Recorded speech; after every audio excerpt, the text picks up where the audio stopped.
एक बहुत ही खेद का विषय कि जो देश के गिने चुने पूंजीपति है, उन्हें जनता को लूटने की पूरी छूट है। और कांग्रेस पार्टी इस लूट और इन घोटालों के खिलाफ जहां जनता के बीच में मुखर है, वहां संसद के अंदर भी इन मामलों को प्रमुखता से उठाया जा रहा है। और अभी पिछले दिनों जब संसद का सत्र चल रहा था, तो हमारे नेता श्री राहुल गांधी जी, हमारे पार्टी के जो राष्ट्रीय अध्यक्ष हैं खड़गे जी, उनके भाषण के कुछ अंशों को संसदीय कार्रवाई से हटाया गया, एक्सपंज किया गया।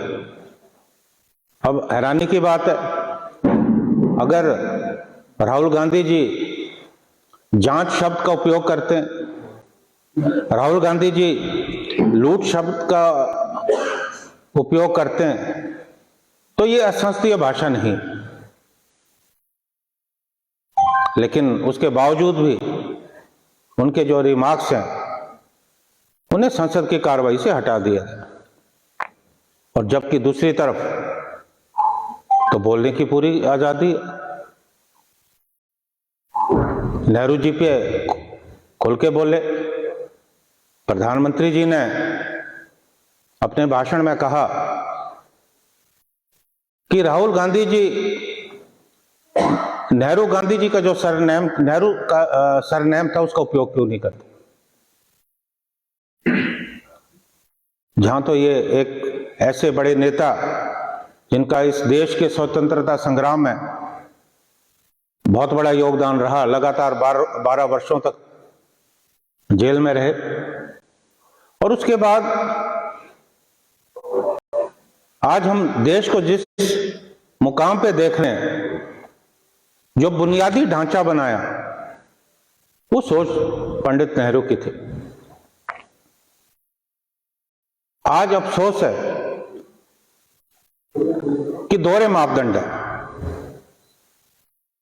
There are different yardsticks, one for government and other for opposition. लोकतंत्र के लिए ये बहुत घातक है। लोकतंत्र में, जैसे मैंने कहा, विपक्ष की अहम भूमिका रहती है, और किसी भी लोकतंत्र की सफलता एक जागरूक विपक्ष पे निर्भर करती है, और वही भूमिका हम जो है, उसी भूमिका में हम काम कर रहे हैं। आज देश के जो संसाधन है,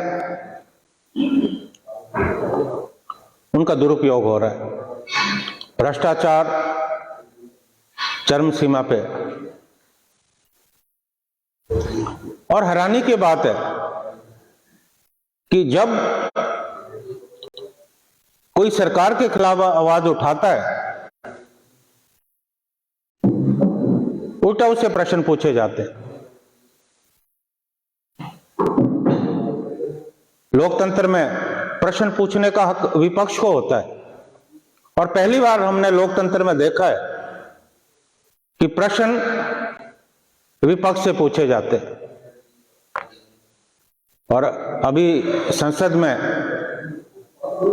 अडानी के कारनामों को लेकर कि किस तरह से LIC या स्टेट बैंक ऑफ इंडिया, इन दोनों संस्थाओं पे दबाव बनाया गया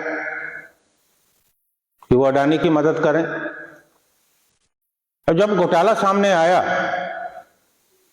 तो संसद में जॉइंट पार्लियामेंट्री कमेटी, संयुक्त संसदीय समिति बनाने की मांग हुई। और मुझे हैरानी इस बात की है, अगर प्रधानमंत्री जी या सत्ता में जो लोग बैठे हैं वो साफ सुथरे हैं, उस मांग को स्वीकार क्यों नहीं करते। क्योंकि लोकसभा में, राज्यसभा में तो भारतीय जनता पार्टी और उनके सहयोगियों का बहुमत है। अब क्यों वो डर रहे हैं? आपने पूर्व में भी देखा कि कई ऐसे मौके आए जब कोई विवाद हुआ, जॉइंट पार्लियामेंट्री कमेटी बनाई गई। चाहे बॉफर्स का मामला था, उस वक्त भी जॉइंट पार्लियामेंट्री कमेटी बनी। 1992 में जब हर्षद मेहता का स्कैंडल सामने आया, उस वक्त जॉइंट पार्लियामेंट्री कमेटी बनी। 2001 में केतन मेहता की जांच के लिए जॉइंट पार्लियामेंट्री कमेटी बनी। तो कांग्रेस पार्टी की जो मांग है या विपक्षी दलों की जो मांग है कि जॉइंट पार्लियामेंट्री कमेटी बनी चाहिए, उससे ये सरकार भाग रही है। आज जो सेबी है, उनकी कार्य प्रणाली पर भी प्रश्न चिन्ह है। अब है तो बहुत तफसील में बोलने को, लेकिन मैं संक्षिप्त में आपसे अपनी बात कह रहा हूं। हम आपको हिंदी और अंग्रेजी में हमने 2 फोल्डर बनाए, ये हम आपको अभी दे रहे हैं। 1 फरवरी को जो बजट पेश किया गया, उसे मित्रकाल बजट की संज्ञा दी गई। आज देश में चाहे हवाई अड्डों के संचालन की बात हो, बंदरगाहों की संचालन की बात हो, रक्षा क्षेत्रों में फायदा देने की बात हो, विद्युत क्षेत्र में लाभ देने की बात हो, तो आज एक व्यक्ति को दिया जा रहा है, वो है प्रधानमंत्री के परम मित्र गौतम अडानी। इसको लेकर हमने तफसील से हमारे जो ये फोल्डर है उसमें हमने मेंशन किया है, और मेरी आपसे गुजारिश रहेगी कि कृपया करके आप उसे देखें। आज सीएजी और सीबीआई जैसी संस्थाएं, जिनसे अपेक्षा की जाती है कि वो निष्पक्षता से काम करें, क्योंकि लोकतंत्र में अगर ये संस्थाएं तटस्थ रहेंगी तभी लोगों की लोकतंत्र में आस्था बढ़ेगी। लेकिन आज इन संस्थाओं पे दबाव बनाया जा रहा है, और जो आवाज उठाने की कोशिश करता है उसे ईडी का डर पैदा करके दबाया जा रहा है। हमसे जुड़े रहने के लिए हमारे YouTube चैनल को सब्सक्राइब करें और नई वीडियो की नोटिफिकेशन के लिए बेल आइकॉन को दबाएं। अगर आप ये वीडियो Facebook पर देख रहे हैं तो लाइक जरूर करें और ज्यादा से ज्यादा शेयर करें। धन्यवाद।